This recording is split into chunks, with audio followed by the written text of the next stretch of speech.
sending opponents flying. Contestants won't get eliminated by taking damage, but the lower their health, the further they'll fly when they get hit. And the best part? It's all brought to you by Auspius. Smash those contracts and grab the rewards while it's hot. And whatever you do, don't lose your footing.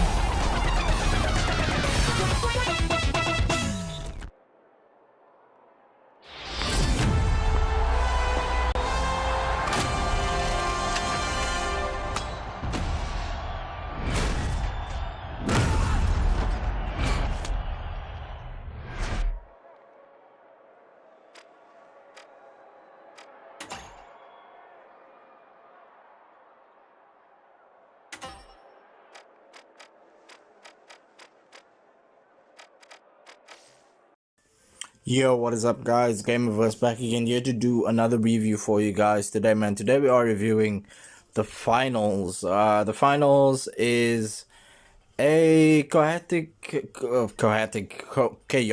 and creative shooter that came out this year, and it is like your online shooter, but it's not typical. There's a lot of things that separate it from other online first-person shooter games.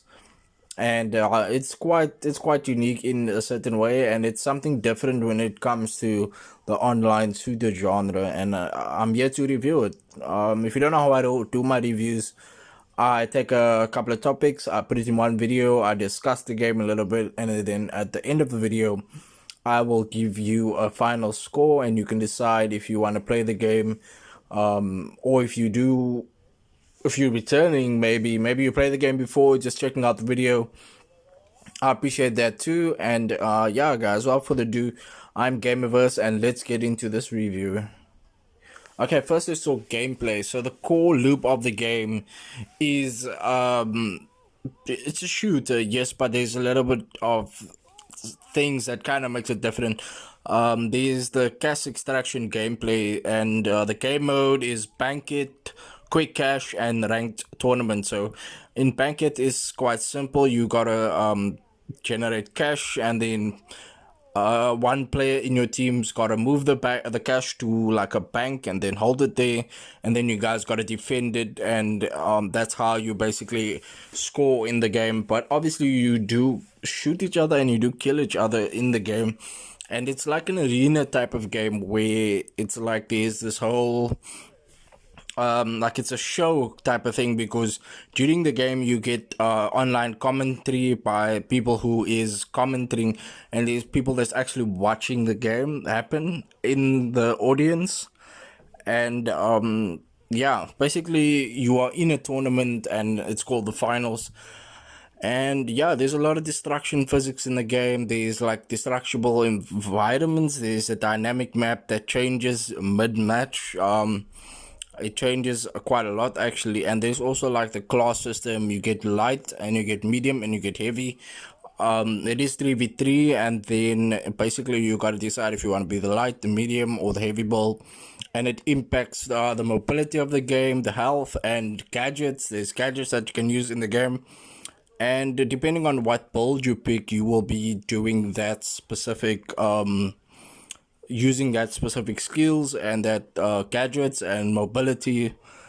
And yeah, that is the core gameplay loop. Basically you shoot, and you've got this mode called Banquet and Quick Cash and Ranked Tournament, and you play these modes and you shoot, and it is quite engaging. Like I said, there is this commentary feature where people are commentating while the match is happening, making you feel like you are in a tournament, a real life tournament.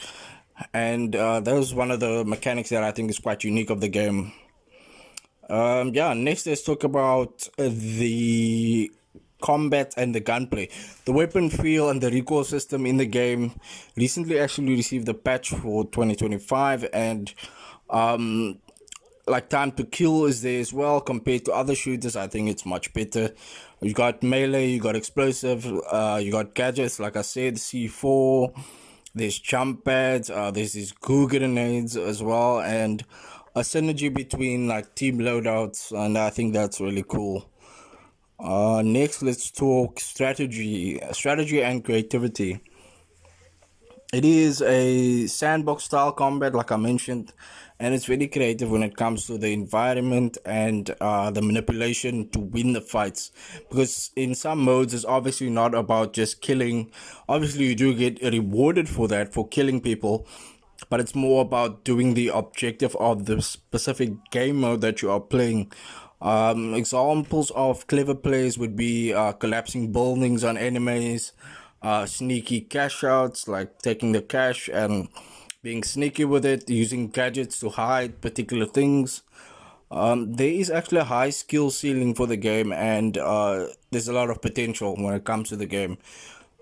Still a very new game, so they are tweaking it a little bit. It's not perfect, but they are doing their best when it comes to improving the game in 2025 so far. So next, let's talk graphics. Let's talk visuals. Art style is actually really cool, quite unique art style. Not very unique, but it's different.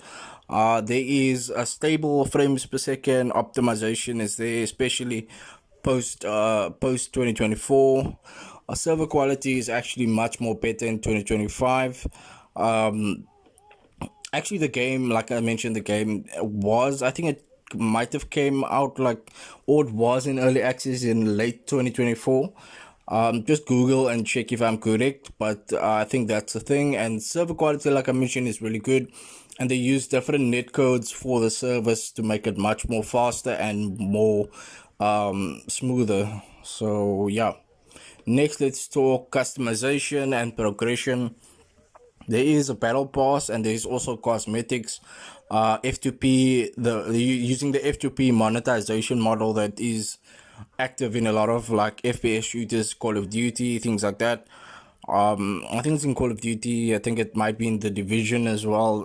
A lot of other games use this monetization model, but you get your unlockable weapons, you get your skins, you get your characters, and the cool thing about this game is you can actually edit or customize your character quite a bit, and there's a lot of fairness of progression versus like pay to look cool, because a lot of people use money and they pay to actually get the cool things with real money, but you can actually unlock a lot of cool things without paying, and actually just getting them by normal cash, like not normal cash but normal coin in the game that you earn for playing and killing people and winning basically. Yeah, that's it for customization. Next, let's talk verdict. Let's talk verdict.